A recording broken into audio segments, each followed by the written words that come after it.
Yeah. That's a very, very, very important message that we all need to struggle with. Um, the people, the idea of how much money do you need, the knee-jerk response to that is always a little bit more than I have now, Uh-huh. which means that you haven't really wrestled with the problem at all, and but giving money away and giving it to charity particularly, and experiencing that you haven't dug into your lifestyle, I'm saying this is not, it would be better if you felt a little pinch of it, but certainly if you don't start giving, you're never going to feel you have enough money to give. Mm-hmm. It's just not going to work, because Mm-hmm. you're always going to postpone it until you have a little bit more and so forth, and that's just an excuse for saying I haven't disciplined myself. How much do I really need, and will I have enough to retire on, and as well as paying my dues to the community Mm-hmm. and my family.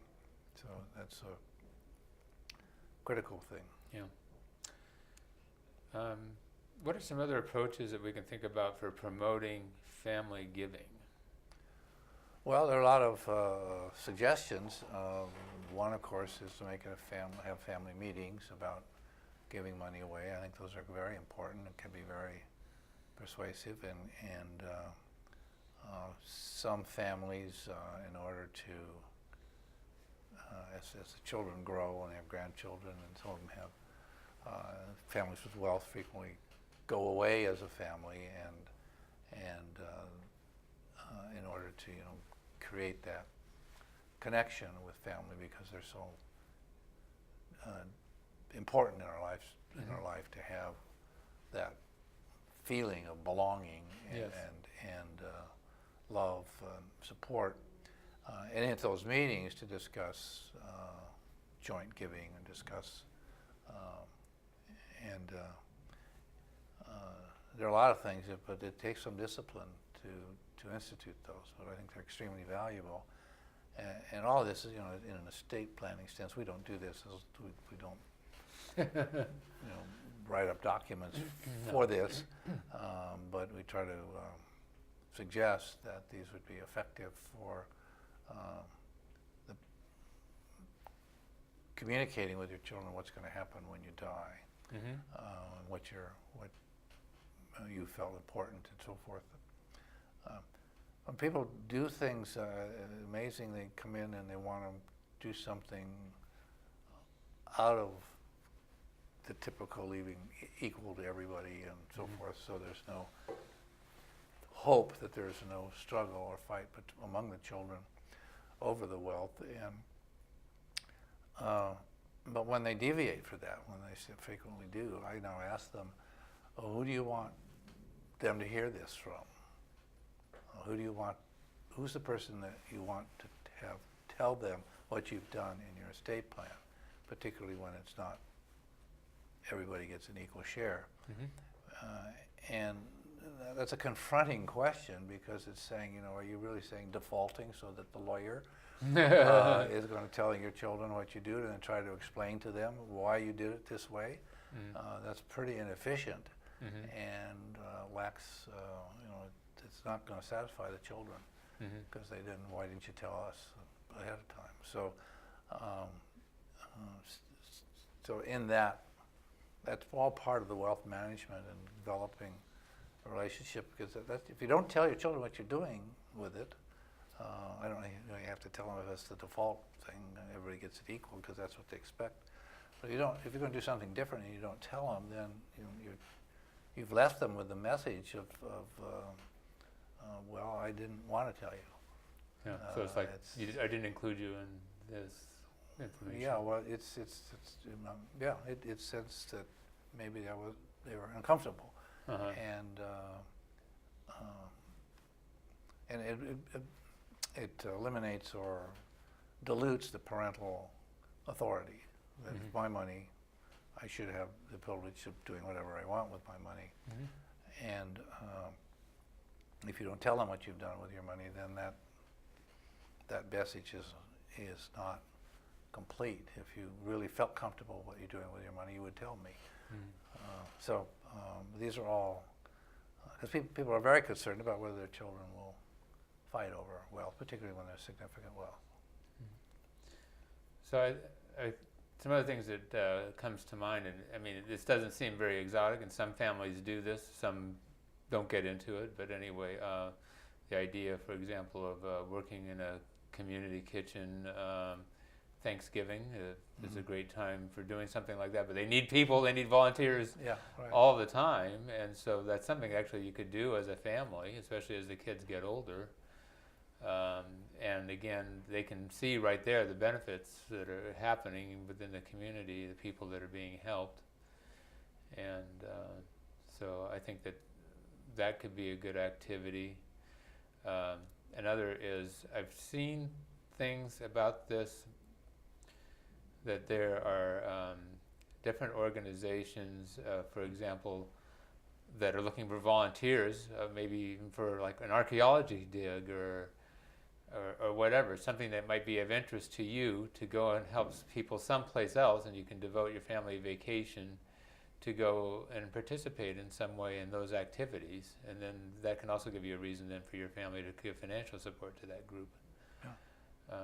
Well, there are, I mean, a lot, particularly the environmental groups and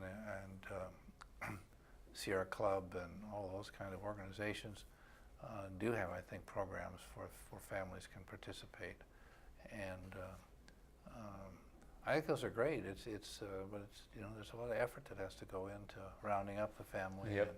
And they all have their own agendas and so forth. But the payoff is extremely good if you can do that. I mean, as far as building family values and shared work, and I think is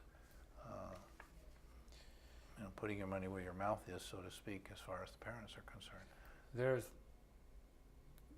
This is a tough time for a lot of people, and a lot of people may feel that they really don't have the money to give, but they may have the time to give. And like you said, there are 1,000 of these organizations here in Santa Clara County alone. And so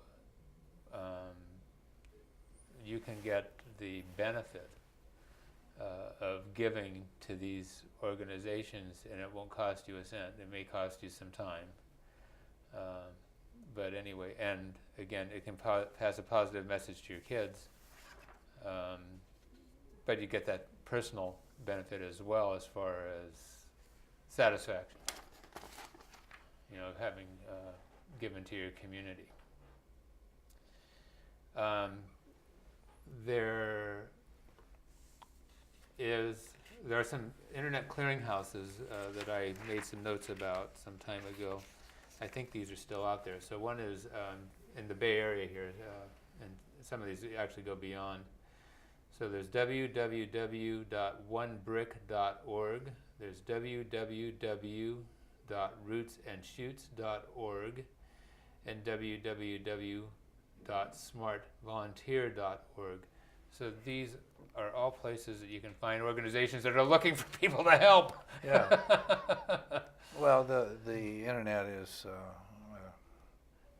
a treasure of information, and and I'm sure you can find an organization that would feel it would be doing anything that we would think of that we'd want to do, and because it's I have the experience. I'm sure most of us have the experience. When you go to look for one thing, you find there's a whole host of other things that related to that, and the question then is, how much time am I going to spend looking at all these websites?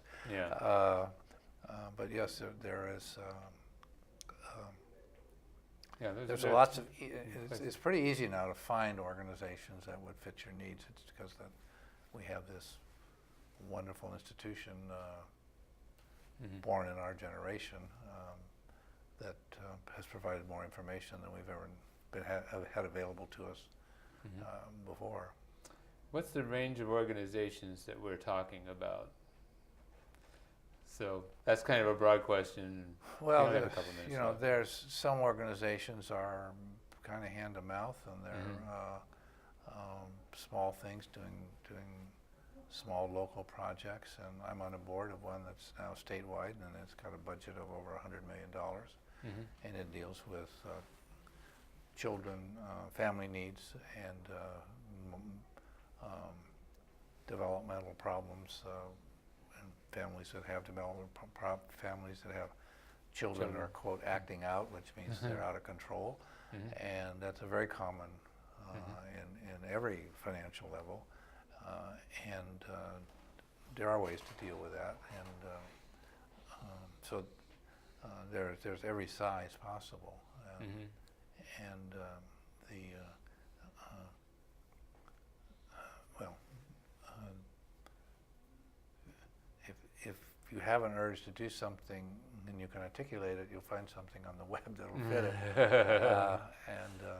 So there's everything from assistance for battered wives, battered husbands,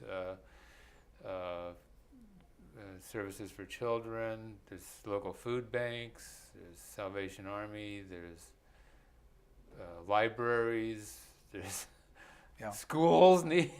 These days here in California, with schools, we need lots of volunteers to help out because of all the trouble that we're having with our finances with that. So it's amazing. You can use your imagination. And if you can't find it, I guess you can create it. But and the arts, of course, is huge. So there's local community theater, which I've been involved with, and it contributes so much to the community. The orchestra, we had San Jose Symphony, and the ballet company, and opera, and so forth. So the arts is a huge area that we can be involved in. And Create-TV, where where we happen to be recording this, is a community service organization that's helping us out. Mm-hmm. So anyway, so we can just use your imagination. Well, folks, we've been chatting for about our 28 minutes here, and but I hope that we've been able to inspire you a little bit, at least get you thinking about, how can I get involved with community, and how can I teach this to my kids? Is this a worthwhile family value? Like John said, this is what helps to build the quality of a community, to make it a worthwhile place to live, and we can all have a part. So anyway, we hope that you found this to be valuable, and we hope you can join us next time on Financial Insider Weekly.